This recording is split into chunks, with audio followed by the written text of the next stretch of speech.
मर्द तोहर ओठ में ए दीदिया जीजा जी से केस लड़ब हम हाई कोर्ट में। ए दीदिया जीजा जी से केस लड़ब हम हाई कोर्ट में। दो बार मुकराएगा अंतरा। अब ना रहब दीदी हम तोहरा घरे, रात भर नींद नहीं पड़े उनका डरे।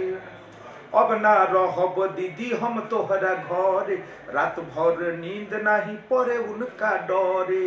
अरे मिस दिहल गाल ले जाके अलोत में, चाहे बड़ कोइले जो बना ले जाके अलोत में। ए दीदिया जीजा जी से केस लड़ब हम हाई कोर्ट में।